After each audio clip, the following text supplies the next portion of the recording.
আজকে ঈদের দ্বিতীয় দিন আমার ছোট ফুপ্পি আসছে ঢাকা থেকে আমাদের বাসায় বেড়াতে। দীর্ঘ 2 বছর পর আজকে ছোট ফুপ্পু আমাদের বাসায় আসছে, সাথে আসছে ভাতিজি, ভাইয়া এবং ভাবি, এবং সাথে ভাবি আমার জন্য রান্না করে নিয়ে আসছে। আসসালামু আলাইকুম, সবাই কেমন আছেন? আশা করি অনেক ভালো আছেন। সবাইকে আমার পক্ষ থেকে ঈদের শুভেচ্ছা। গতকাল আমার ঈদের ব্লগটি আমি আপলোড করতে পারিনি, কারণ কিছু ভুল ত্রুটি হয়েছিল। যাই হোক গাইস, আশা করি আপনাদের কাছে আজকের ব্লগটা অনেক ভালো লাগবে। তো দীর্ঘ 2 বছর পর আমার ফুপ্পি সেই ঢাকা থেকে চলে আসছে আজকে আমাদের বাসায় ঈদের দ্বিতীয় দিনে আমাদের সাথে ঈদের আনন্দ ভাগাভাগি করতে। আমার ফুপ্পি ছিল আমার আব্বুর একমাত্র আদরের ছোট বোন, যাকে সে সবসময় চোখে হারাতো। কিন্তু বিয়ের পরে আমার ফুপ্পি এতটাই ব্যস্ত হয়ে যায় যার কারণে আমাদের বাসায় একদম আশাই হয় না তার। কিন্তু এবার ফুপ্পি বললো যে ঈদের দ্বিতীয় দিন আমাদের বাসায় এসে সবাই একসাথে ঈদের আনন্দ ভাগাভাগি করবে, যার কারণে আসা আর কি। তো ভাবি এই রোদের মধ্যে আর কি অনেক কষ্ট করে আসতেছে। গাইস, আপনারা ভাবির হাতে একটা ছোট ব্যাগ দেখতেছেন, কিন্তু আমার কাছে যে কতগুলা ব্যাগ ধরা দিয়েছে এগুলো আপনারা দেখলে মনে হয় অজ্ঞান হয়ে যাবেন। দেখেন গাইস, আমার কাছে কতগুলা ব্যাগ ধরা দিয়েছে। এই ব্যাগগুলো নিতে যে আমার কি পরিমাণে কষ্ট হইতাছে আমি জানি, যার কারণে আমি একটু জিরায় নিতে আসছি। তো গাইস, ফুপ্পি এখন আমাদের বাসায় চলে আসছে, ভাবিও আমাদের বাসায় চলে আসছে, আর ওদিকে ভাইয়া বাজারে। তো আমার ভাবি করলো কি, যে ব্যাগগুলো আছে সেগুলো আমাদের যে পরিত্যক্ত একটা ঘর আছে যেখানে কেউ থাকে না, ওইখানে আর কি ব্যাগগুলো রাখলো, আর ফুপ্পি আমাদের বড় করে চলে আসলো। এখন গাইস, আমি আপনাদেরকে একটা মজার জিনিস দেখাই। জিনিসটা হলো যে আমার ভাবি জানে যে আমি রোস্ট পোলাও অনেক পছন্দ করি।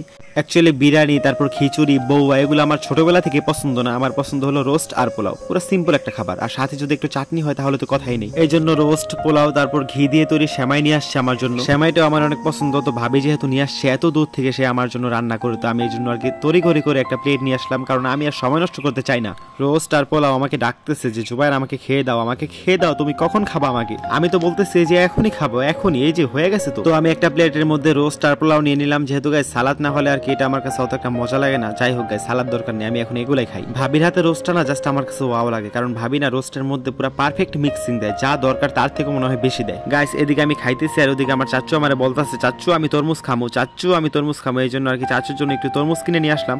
সরি, কিনে না, ঘর থেকে কেটে নিয়ে আসলাম। আর কি কিনে আনছে তো আব্বু, আমি তো রানি নেই। গাইস, আমার চাচ্চুটা এত শুকায় গেছে, যেটা আমি ওরে দেখার পরে আমি পুরো শকড হয়ে গেছি যে তুমি এত শুকাইলা কিভাবে? তো ভাবিরে বললাম, ভাবি ও এত শুকাইছে কেন?